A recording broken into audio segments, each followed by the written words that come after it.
20 лет спустя. Сегодня годовщина трагедии на атомной подводной лодке «Курск». В этот день одна из самых современных субмарин военно-морского флота затонула во время учений в Баренцевом море. На борту было 118 членов экипажа, 5 из которых уроженцы Башкортостана.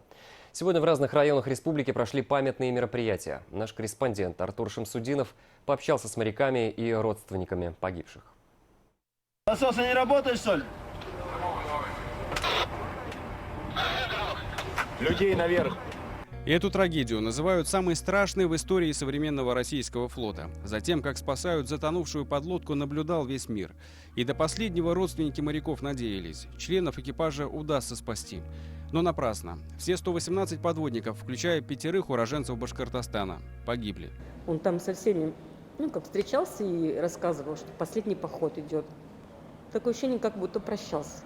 Время совсем не лечит. Для Елены Хафизовой все произошедшее было как будто вчера. Женщина до сих пор помнит, как провожала мужа на эти, как тогда думали, 3-дневные учения. И всякий раз при рассказе ком в горле. Старший мичман Наиль Хафизов к Курску был прикомандирован. В море в тот день выходить должен был другой. Так получилось, что мичман тоже не пришел вовремя. Там, не знаю, то ли с билетами какая-то была проблема, то ли еще что-то. И в результате вот моего рекомендировали. Он с ними и ходил на стрельбы, и также пошел на последний поход свой. Все жены с детьми встречали их на пирсе. Образ женщины, которая, стоя на скале с надеждой, смотрит вдаль, воплотили в мемориале, посвященном погибшим морякам. Этот символ любви и верности, надежды и скорби скульпторы в память о погибших моряках Курска установили в Парке Победы. Кроме Наиля Хафизова, в свой последний морской путь отправились еще 4 наших земляка. Командир отделения турбин Роберт Гесслер, мичман Фанис Ишмуратов, кок Салават Янсапов и главный старшина Ришат Зубайдулин. Олицетворением 5 погибших башкирских моряков стали 5 проносящихся над волнами чаек, которые летают над бескрайними океанскими просторами и своим плачем взывают к живым, чтобы те помнили о них. Все члены экипажа были награждены орденом мужества посмертно. Обогревающих механизмов там ничего не работало. Кислород они сколько могли добывали из специальных установок. Шанс был, наверное, если в первые 6 часов, если бы добрались до них, могли бы, наверное, спасти. Памятные мероприятия прошли сегодня по всей республике. В селе Слак Альшеевского района моряки возложили цветы к могиле Наиля Хафизова, который родом с этих мест. Жители Баймакского района почтили память Фаниса Ишмуратова, а в Благоварском районе вспоминали главного старшину Роберта Гесслера.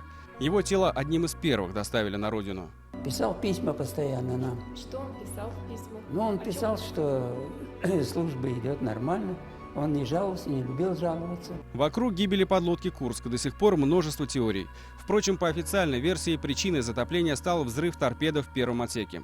По такому варианту сценария, к слову, пошли и создатели недавней художественной экранизации фильма бельгийско-французского производства. Начинай молиться. Я не верующий.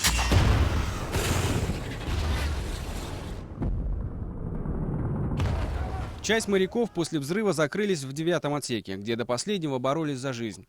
Там же была найдена знаменитая записка капитана-лейтенанта Колесникова своей жене.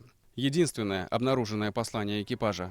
Здесь темно писать, но на ощупь попробую. Шансов, похоже, нет. 10-20%. Будем надеяться, что хоть кто-нибудь прочитает. Здесь список личных составов отсеков, которые находятся в 9-м и будут пытаться выйти.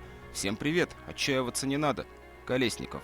Родственники погибших моряков надеются, что архивы по трагедии с Курском все же рассекретят. И они узнают, что же на самом деле произошло в Баренцевом море 12 августа 2000 года. Артур Шамсудинов, Булат Закирьянов и Ильдус Камалеев. Новости.